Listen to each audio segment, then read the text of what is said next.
వ్యాఖ్యలకు సంబంధించి కనీస వివరణ కూడా అడగకుండా తీసుకున్నటువంటి ఈ నిర్ణయానికి సంబంధించి జాగృతి ఆఫీస్ వద్దకైతే అనుచరులు కార్యకర్తలు భారీగా చేరుకుంటున్నటువంటి పరిస్థితి ఉంది. ఇక కవిత నివాసం నుంచి మరింత సమాచారాన్ని మా ప్రతినిధి సుప్రియ అందిస్తారు.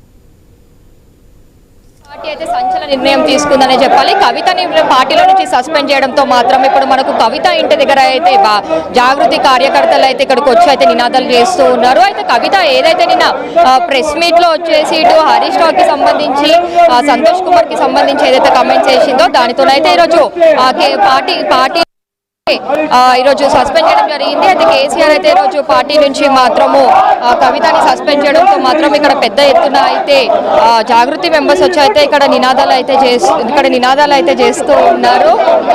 సో మనం కొంతమంది జాగృతి కార్యకర్తలు అయితే ఉన్నారు, ఒకసారి వాళ్ళతో అయితే మాట్లాడుతున్నాం. పార్టీలో ఉన్నటువంటి ఇబ్బందులను సామాన్యులకు ఇబ్బంది ఉన్నదని కవితక్క గారు మంచి సజెషన్లు ఇస్తే ఈ రోజు ఈ విధంగా చేయడం అనేది చాలా దురదృష్టకరం. ఇలా పెద్ద ఆయనని ఇలా కాంగ్రెస్ పార్టీ బదలాం చేస్తున్నారు. మరి ఏ విధంగా మీరు ఇది చేస్తున్నారని పార్టీకి సజెషన్ ఇస్తే ఈ విధంగా అక్కగారిని సస్పెండ్ చేయడం అనేది చాలా ఇబ్బందికరమైన విషయం. చాలా మేము దీన్ని తీవ్రంగా ఖండిస్తూ ఉన్నాం జాగృతి పరంగా. ఇలా కవితక్క గారు ఉన్నట్టు సామాజిక తెలంగాణ కావాలి, సామాజిక న్యాయం జరగాలనేటువంటి అనేక పరిహారాలు ఇలా పార్టీకి చెప్పడం జరిగింది. అందరికీ న్యాయం చేయాలనేటువంటి విధానంతో కవితక్క గారు ఉత్తరాలు రాస్తే దాన్ని బహిర్గతం చేసి కవితక్క గారిని పార్టీ ఇబ్బంది పెట్టిన సందర్భంగా ఈ విధంగా జరిగిందనేది కూడా సందర్భంగా కొంతమంది కళ్ళలో ఆనందం చూడడానికి ఇదంతా కుట్ర జరిగింది కవితక్క పైన అని కూడా ఈ సందర్భంగా మేము తెలియజేస్తూ ఉన్నాం. ఇలా రాష్ట్ర వ్యాప్తంగా ఉన్నటువంటి బహుజనులందరూ కూడా చాలా ఆగ్రహంగా ఉన్నారు కవితక్క గారిని సస్పెండ్ చేయడం వలన. కాబట్టి ఇలా బహుజనుల గురించి, బీసీల వర్గాల గురించి అల్పెరగని పోరాటం చేస్తే మీరు ఈ విధంగా కొంతమంది కుట్ర పని ఇలా టీఆర్ఎస్లో కొంతమంది ఇలా బీసీలకు వ్యతిరేకంగా కొంతమంది పనిచేస్తూ ఉన్నారు. వారి యొక్క ఆనందాన్ని చూడడానికి ఇలా కవితక్క గారి పట్ల ఒక కక్ష కట్టుకొని సస్పెండ్ చేయడం అనేది ఇలా బహుజనులందరినీ కూడా అవమానపరిచినట్టు కూడా ఈ సందర్భంగా నేను తెలియజేస్తా ఉన్నాను. సో కేసీఆర్ గురించి సిబిఐకి ఇవ్వాలని చెప్పి కవిత నిన్న ప్రెస్ మీట్ పెట్టడం జరిగింది కదా. ఈరోజు అదే కేసీఆర్ కవితని పార్టీ నుంచి సస్పెండ్ చేసి అయితే దీన్ని ఎలా చూడాలి, నెక్స్ట్ కవిత స్టాండ్ ఎలా ఉండబోతుంది? 2006 నుంచి మొదలుకుంటే ఈ రోజు వరకు కూడా కవితక్క ఎప్పుడు కూడా తన వ్యక్తిగతమైనటువంటి వ్యవహారాలు కానీ తన వ్యక్తిగతమైనటువంటి ఎజెండాని కానీ ఇక్కడ అమలు చేయలేదు. కేవలం ఈ తెలంగాణ ప్రజల ఆకాంక్షలని వెలిబుచ్చే విధంగా, ఇక్కడ ఉన్నటువంటి తెలంగాణ ఆత్మగౌరవాన్ని ప్రతిబింబించే విధంగా గ్రామస్థాయి నుంచి మొదలుకుంటే ప్రపంచ స్థాయి వరకు కూడా ఈ తెలంగాణ ఆత్మగౌరవ పతాకాన్ని ఎత్తిపట్టుకుని వెళ్ళినటువంటి ఒక మహిళ కవిత గారు. కేసీఆర్ గారు ఈ తెలంగాణ రాష్ట్రం సిద్ధించాలని ప్రాణత్యాగానికి సిద్ధపడినటువంటి వ్యక్తి కాబట్టి ఉద్యమకారులుగా, ప్రజలుగా మొత్తం కేసీఆర్ గారు వెంట నడిచినప్పుడు తన బిడ్డగా ఇక్కడ ఉన్నటువంటి తెలంగాణ ప్రజల ఆకాంక్షలు నెరవేర్చడం కోసం కవిత గారు కూడా 2006 నుంచి వచ్చి కేసీఆర్ గారు పక్కన నిలబడి ఇవాళ వరకు తన చెమటను రక్తాన్ని ధారపోశారు. అయితే కవిత గారు ఇప్పుడు జరుగుతున్నటువంటి కొంతకాలంగా జరిగిన పరిణామాలు, పార్టీ ఓటమికి గల కారణాలు, పార్టీలో కొంతమంది ఉండి ఎక్కడైతే నష్టం చేస్తున్నారో వాళ్ళకు సంబంధించిన అంశాలు, తర్వాత ఇంతమంది ప్రజల మనోభావాలను గౌరవించకుండా ఒకరిద్దరు వ్యక్తుల ప్రాపగండం కోసం చేస్తున్నటువంటి కుట్రలను బహిర్గతం చేస్తూ తను మాట్లాడింది తప్ప పార్టీ పటిష్టతను మెరుగుపరుచుకోవాలని, పార్టీ నిర్మాణం బాగుండాలని, కేసీఆర్ గారు కూడా మళ్ళీ ముఖ్యమంత్రి కావాలని కలలుగన్నది కవిత గారు. కానీ అక్కడ ఉన్నటువంటి కొంతమంది వ్యక్తులు చేసినటువంటి కుట్రల ఫలితంగా, తప్పుడు ప్రచారాల ఫలితంగా రోజు రోజుకు పార్టీ క్షీణించేటువంటి పరిస్థితి వస్తూ ఉంది. కేసీఆర్ గారికి లేనిపోని మరకలంటేటువంటి ప్రమాదం ఉన్నది కాబట్టి ఆ విషయాన్ని చెప్పే ప్రయత్నం చేసినారు. దాన్ని కూడా అర్థం చేసుకోకుండా, ఆలోచించకుండా, దానిపైన పునరాలోచన చేయకుండా, తర్వాత వాస్తవాలు గ్రహించకుండా ఇట్లా తొందరపాటు నిర్ణయంగా చేయడాన్ని మాత్రం ఇవాళ మొత్తం తెలంగాణ సమాజం బాధపడుతూ ఉన్నది.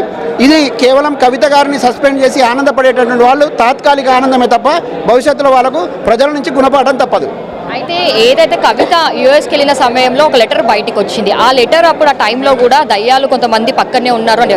సో ఇప్పుడు అదే హరీష్ రావు అవ్వచ్చు, సంతోష్ కుమార్ ఇలాంటి వాళ్ళు అనుకోవాలా నెక్స్ట్ కవిత మన కొత్త పార్టీ పెట్టబోతుంది? ఇప్పుడు నేను మళ్ళీ చెప్పదలుచుకున్నా, ఆ దయ్యాలే వేదాలు వల్లిస్తున్నట్టుగా ఇప్పుడు ఆ లెటర్ విడుదల చేసినట్టుగా మాకు కనపడుతుంది. దయ్యాలు వేదాలు వల్లిస్తే ప్రజలు అర్థం చేసుకునే పరిస్థితి ఇవాళ కనపడుతుంది.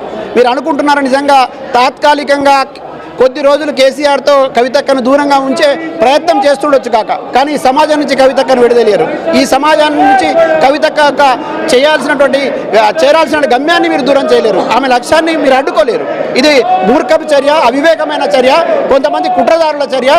దీనికి సంబంధించి ప్రజల నుంచి వచ్చేటటువంటి నిర్ణయాలను, ప్రజల నుంచి వచ్చే స్పందనను, ప్రజల ఆకాంక్షల మేరకు భవిష్యత్తు నిర్మాణం ఉంటుంది, కార్యాచరణ ఉంటుంది.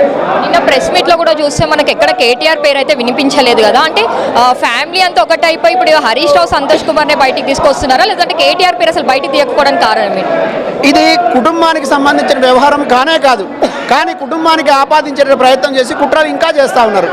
కుటుంబం పేరుతోని కుటుంబ సభ్యుల అని చెప్పుకునేటటువంటి వాళ్ళు అక్కడ ఉండినటువంటి వెనుక నడిపేటటువంటి కుట్రలను బహిర్గతం చేసే ప్రయత్నం తను చేసింది. తన తండ్రిని కాపాడుకోవడంతో పాటు, పార్టీని కాపాడుకోవడంతో పాటు, ఈ తెలంగాణ కోసం ప్రాణాలు అర్పించిన అమరవీరుల త్యాగాల పునాదుల మీద నిర్మితమైన ఈ తెలంగాణను భవిష్యత్తులో కూడా నిర్మించాలని ఒక బలమైనటువంటి తలంపు తనకున్నది. కాబట్టి ఆమె ఆవేదనతో చెప్పింది. ఖచ్చితంగా దాని మీద చర్య తీసుకోకపోగా కవిత గారిపైన చర్య తీసుకోవడం అనేది ఇది చాలా విచారకరం, దురదృష్టకరం. బీఆర్ఎస్ పార్టీ నుంచి కవితకి ఏమైనా సపోర్ట్ ఉండబోతుందంటారా? చూడాలి మరి ఎట్లాంటి పరిస్థితి ఉంటుందో. ఇప్పటివరకు తీసుకున్న నిర్ణయాన్ని బట్టి టీవీలు, ఛానళ్ళు, వాట్సాప్ల ద్వారా తెలుసుకునేదే తప్ప నిజంగా ఇంకేం జరిగిందో తెలియదు. కానీ ఇప్పటికైనా పునరాలోచన చేసుకోవాలని మాత్రం మేము డిమాండ్ చేస్తాం. సో తెలంగాణ జాగృతి దగ్గర చూస్తే అయితే మనకు పెద్దగా అయితే నినాదాలు అయితే వినిపిస్తూనే ఉన్నాయి. ఇటు హరీష్ రావు పైన, సంతోష్ కుమార్ పైన మాత్రం ఇటు జాగృతి కార్యకర్తలు అయితే నినాదాలు చేస్తున్నారు. సో కవిత నెక్స్ట్ అసలు అజెండా ఏంటి, కొత్త పార్టీ పెట్టబోతుందా, అసలు ఏం చేయబోతుంది, దీనిపైన అసలు ఆమె ఎలా స్పందిస్తుందని చెప్పి అయితే చాలా మంది అయితే దీనికోసం అయితే ఇప్పటికైతే ఎదురు చూస్తున్నారు. అయితే ఏదైతే కాళేశ్వరం ప్రాజెక్ట్ పైన సిబిఐకి విచారణ జరపాలని సీఎం రేవంత్ రెడ్డి అయితే అసెంబ్లీలో చెప్పారో దానిపైన కవిత ప్రెస్ మీట్ పెట్టిన తర్వాత మాత్రము కొన్ని హాట్ గా అయితే బయటికి కామెంట్స్ అయితే బయటికి వచ్చిందనే చెప్పాలి. అయితే ఇప్పటివరకు అయితే కవిత అయితే మళ్ళీ దీనిపైన ఈ సస్పెన్షన్ పైన అఫీషియల్ గా సస్పెన్షన్ తీసుకుంటుందా బీఆర్ఎస్ పార్టీకి, లేదా పార్టీలో ఉండడానికి ఏమైనా ప్రయత్నాలు చేస్తారన్న దానిపై ఇంకా చూడాలి. వీడియో రవితేజతో సుప్రియ, హైదరాబాద్.